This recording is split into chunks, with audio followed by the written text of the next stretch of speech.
I was contemplating the idea of vulnerability also from your talk last night, and I was thinking about, you said break with norms, deposit us in the here and now.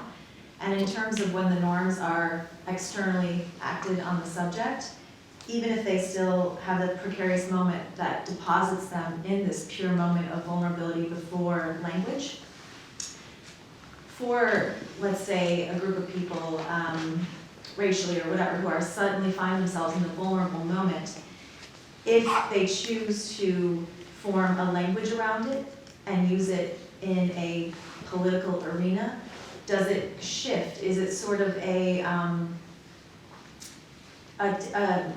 taking out of the true vulnerability of the moment to suddenly be using that as an agent for their own change? Like in Precarious Life, the idea of vulnerability is experienced, but the way that other people choose to describe it can humanize or dehumanize them. Yes. So I guess my question is, can the people in true vulnerability use that vulnerability to shift things for themselves, or is it something that has to be viewed and externally noticed, acted upon, and then elevated? Like, how much do you take responsibility of self, and does that change the moment of vulnerability? Mm-hmm.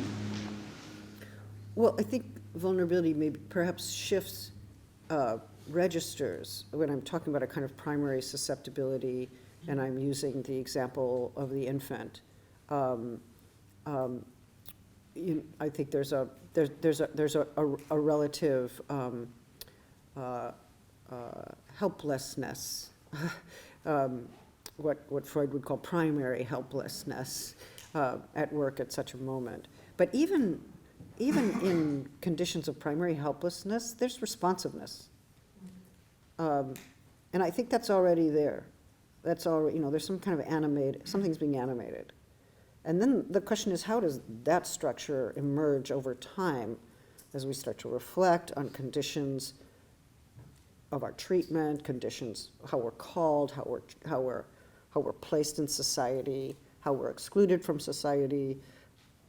What does that animate? And I think there's always this, at least potentially, if we haven't been fully decimated, and it is possible to be fully decimated in life and to be killed and to be out of life, there resides a potential for a certain kind of responsiveness, which would include a critical one, or indeed what you're calling resistance, or what I called resistance. So, but I think it's, of course, a struggle, right? One could take on the term, right? This is part of what Fanon is working with. Like, am I a black man? Is it possible to be a black man? Or if I'm black, I am not a man. But is it possible to be a black man? And for him, of course, that involves all kinds of ideas about masculinity that are problematic. But I think that we could still say that struggle. Am I engulfed by this term so fully that I can't use it as any resistance strategy? Or do I use it? And interestingly, one of the things he does, at least in that book, is stage that conflict publicly. Why should I have this conflict? Why should any being have this conflict, right? Through what terms do I enter the human? If I enter through a racial term, I'm negated.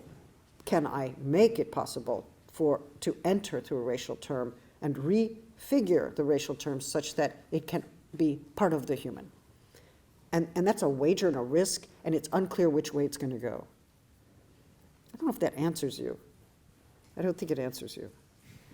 No, it does, because I think the struggle is ongoing in vulnerability, and even if you put language to it, the struggle is still laid bare.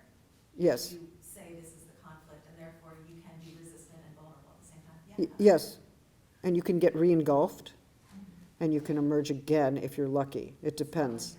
It depends. It depends how much support you have, actually. It's not about heroic individualism. That much I'm clear about.